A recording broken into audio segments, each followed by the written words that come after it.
मित्रों, ये जो तस्वीर आप अपनी स्क्रीन पर देख रहे हैं, ये बांग्लादेश पुलिस का नया लोगो है। इसमें काबिले ज़िक्र बात यह है कि पुराने लोगों के अंदर एक कश्ती आपको नज़र आती थी, लेकिन नए लोगों में कश्ती नज़र आपको नहीं आती। शेख हसीना साहिबा जब बांग्लादेश से भाग गई थी तो उन्हीं दिनों से लेकर ये डिमांड्स रेस की जा रही थी लोगों की जानिब से कि पुलिस का लोगो जो है वो चेंज किया जाए, और अब जाके इसकी कोई ऑफिशियल मंजूरी जो है वो मिलने वाली है कुछ ही दिनों के अंदर। न्यू एज बांग्लादेश ने लिखा है कि new logo of Bangladesh police awaits gazette notification. अच्छा, बांग्लादेश पुलिस की आज मैं क्यों बात कर रहा हूँ, क्योंकि इंडियन मीडिया ने बांग्लादेश पुलिस को कोट करते हुए झूठी रिपोर्ट लगाई है। ऑब्वियसली नाम इस्तेमाल किया है बांग्लादेश पुलिस का उन्होंने, लेकिन बहरहाल कम से कम उसका जिक्र ज़रूर किया है। उन्होंने कहा है कि बांग्लादेश की पुलिस के सोर्सेज ने हमें बताया है कि शेख हसीना वापस आने वाली हैं। कितनी बड़ी बात है, शेख हसीना वापस आने वाली हैं और कोई बहुत बड़ा मुजाहरा यहाँ पर अवामी लीग करेगी ढाका की तरफ, और हर जो बांग्लादेश का डिस्ट्रिक्ट है उससे 200, 250, 300 लोग यहाँ पर ढाका की तरफ निकलेंगे। India.com इंडिया का बड़ा न्यूज़ आउटलेट है, इन्होंने लिखा है कि bad news for Bangladesh, Mohammad Yunus says Sheikh Hasina planning to police on high alert according to highly placed sources in police.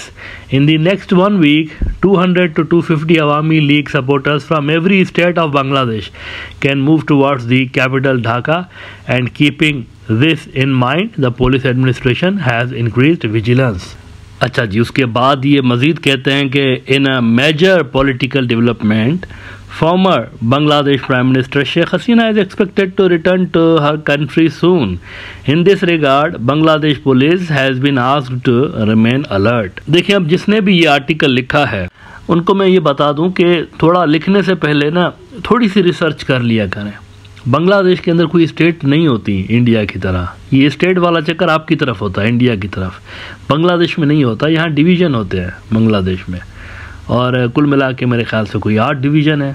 तो अगर हर डिवीज़न से 250 बंदे भी निकलेंगे तो पता है ये कितनी मैसिव क्राउड कितना होगा। डू यू नो दैट, कितना मैसिव क्राउड होगा जिसके लिए पुलिस में पैनिक है।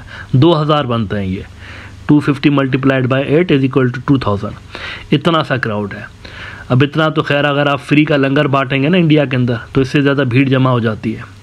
तो ये कोई क्राउड ही नहीं है असल में जिसकी ये जिक्र कर रहे हैं, ऐसे ही उठा के बस कुछ भी छाप देते हैं। शेख हसीना आ रही है, पुलिस के अंदर पैनिक डल गई, और इतना बड़ा क्राउड जो है वो हर स्टेट से आ रहा है। स्टेट है ही नहीं बांग्लादेश के अंदर कोई। अच्छा, इंडिया का बड़ा न्यूज़ आउटलेट है, one of the largest news outlets in India, Zee News, उन्होंने भी यही लिखा है, Bangladesh police on high alert of Sheikh Hasina's possible return.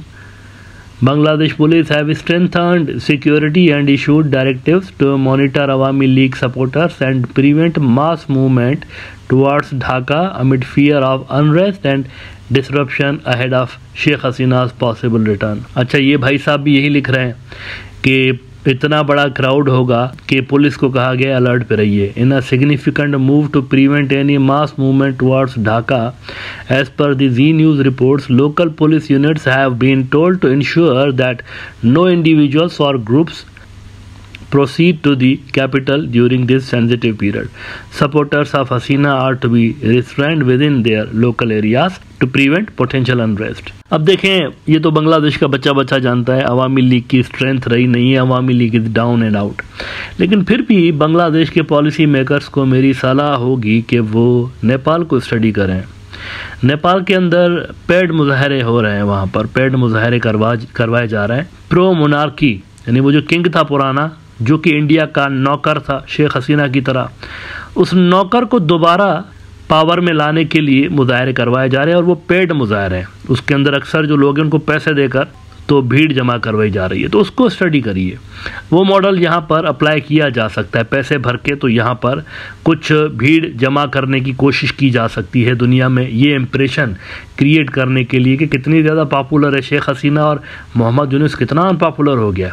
उस मॉडल को स्टडी करें, नेपाल वाले मॉडल को, ये अप्लाई किया जा सकता है बांग्लादेश के अंदर आने वाले दिनों में। Otherwise Awami league is down and out, वो एज अ पार्टी तितर बितर हो चुकी है। अच्छा, इंडियन मीडिया की आज की सबसे बड़ी बोंगी वैसे ये नहीं थी जो मैंने आपको अभी बताई, ये सबसे बड़ी, ये नंबर 2 बोंगी थी आज की।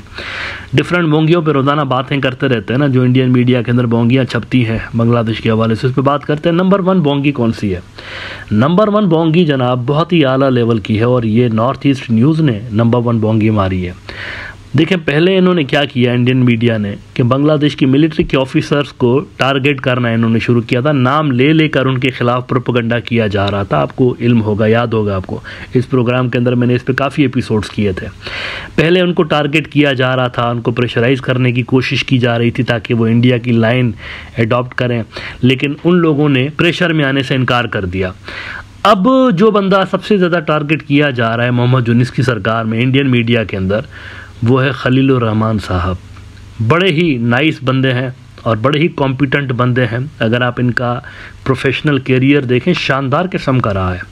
आला पोस्टों पे रह चुके हैं, बड़े बड़े इदारों में काम कर चुके हैं, एकेडमिक क्वालिफ़िकेशन भी इनकी बड़ी ज़बरदस्त है, एक्सपर्ट हैं बड़े अपने फील्ड के अंदर। तो सोच समझ के मोहम्मद यूनुस ने इनको इम्पॉर्टेंट पोस्ट पे रखा है। अब इनको NSA बना दिया है, नेशनल सिक्योरिटी एडवाइज़र, और ये वाकई डिज़र्व करते हैं इस पोस्ट को।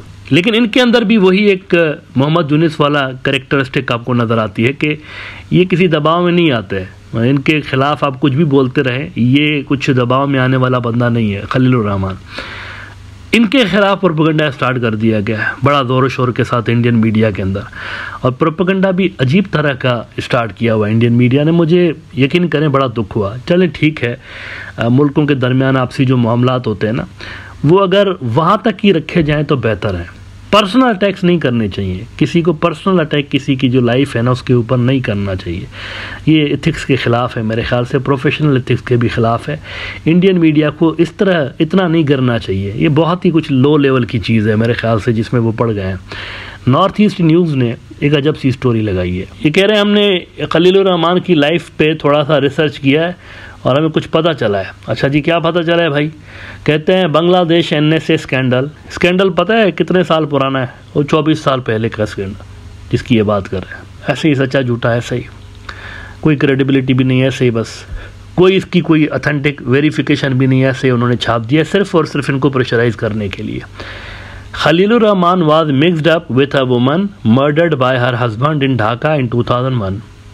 24 साल पुरानी खबर इन्होंने निकाली है और इनके जो सो कॉल्ड इन्वेस्टिगेटिव जर्नलिस्ट हैं उनको लगाया हुआ था इन्होंने काम पे की तरह, देखो खलीलुर रहमान के बारे में क्या पता चलता है, तो उन्होंने ये स्टोरी लगाई है। Investigations by North East news have revealed that Khalilur Rahman pushed the appointment of a female government employee for a New York posting. Later the woman was shot dead by her husband who then used the same gun to kill himself. यानी एक बंदी को इन्होंने नौकरी पे लगवाने की कोशिश की और बाद में उस बंदी को जो है उसके हस्बैंड ने कत्ल किया और ख़ुद को भी उन्होंने गोली मार दी। तो इससे हमने ये नतीजा निकाला है कि फ़ॉल्ट जो है वो खलीलुर रहमान का है। अब अकल से पैदल बात है, बेवकूफ़ी वाली बात है। ऑब्वियसली इनको ले देकर यही मिला है, करप्शन का भी कोई स्कैंडल नहीं मिला, कुछ भी नहीं मिला, तो ये छाप दिया।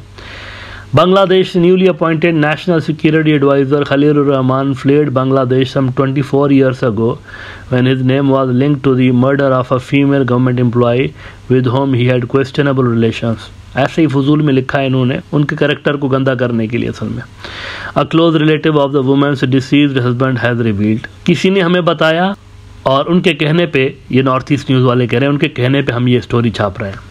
Now this is very unfortunate. मेरे ख्याल से वही जो मैंने थोड़ी देर पहले बात की, इस लेवल पर जाकर नहीं करना चाहिए, सहाफ़ियों को, जर्नलिस्टों को नहीं करना चाहिए। मानते हैं आपकी आजकल राइवलरी चल रही है इंडियन मीडिया की, सिर्फ मैं नॉर्थ ईस्ट न्यूज़ की बात नहीं कर रहा हूँ स्पेसिफिकली, जनरली इंडियन मीडिया की बात कर रहा हूँ। मानते हैं कि आपकी राइवलरी चल रही है बांग्लादेश के साथ और बांग्लादेश आपका टारगेट है, लेकिन मामलात को अगर पॉलिसीज़ की सतह पर और मुल्कों के सतह पर रखा जाए तो बेहतर है। ज़ाती सतह पर अगर ये चीज़ें स्टार्ट होना शुरू हो जाएं तो बड़ा गंद निकलेगा फिर दोनों साइड से। इंडिया के भी अंदर जो लोग हैं वो महान इंसान तो नहीं है कोई, वो भी मतलब काफ़ी ज़्यादा कहानियाँ रखते हैं अपने पीछे, तो उन चीज़ों से इज्तनाब करना चाहिए। वरना तो फिर देखें बांग्लादेशी मीडिया फिर खुल के ये स्टोरीज छापेगा, जैसे BBC ने ये स्टोरी छापी थी, Narendra Modi allowed Gujarat 2002 anti Muslim rights, a senior police officer स्वर्ण statement to India's Supreme Court alleges that Gujarat Chief Minister Narendra Modi, ये 2011 की स्टोरी है, Narendra Modi deliberately allowed anti-Muslim riots in the state. More than 1,000 people were killed in the violence in 2002. Sanjeev Bhatt says he attended a meeting at which Mr. Modi is alleged to have said that the Hindus should be allowed to vent their anger। गुस्सा निकालने दो हिंदुओं को। असल में इनके दहशतगर्द थे, अपने बीजेपी आरएसएस के दहशतगर्द थे, उन्होंने ये कत्लो गारत मचाई थी, तो इन्होंने खुद करवाया था ये।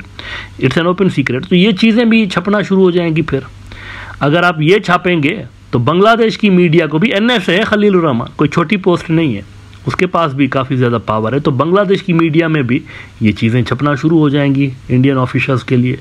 तो इससे क्या होगा फिर? इससे ये होगा कि आपकी जो ताल्लुकात हैं मज़ीद ख़राब हो जाएंगे बांग्लादेश और इंडिया के। ज़रूरत किस चीज़ की है? इम्प्रूवमेंट लाने की ज़रूरत है ना दोनों मुल्कों के बायलैटरल टाइज में। तो इस तरह की स्टोरीज से तो इम्प्रूवमेंट नहीं आने वाली। लिहाजा मेरे ख्याल से ये जिसने भी छापा है उनको इस तरह की चीज़ों से इज्तनाब करना चाहिए और कोशिश करें कि मामलात को उस लेवल पर ना ले जाएं जहां पर बायलैटरल टाइज को फिर रिपेयर करना भी नामुमकिन हो जाए।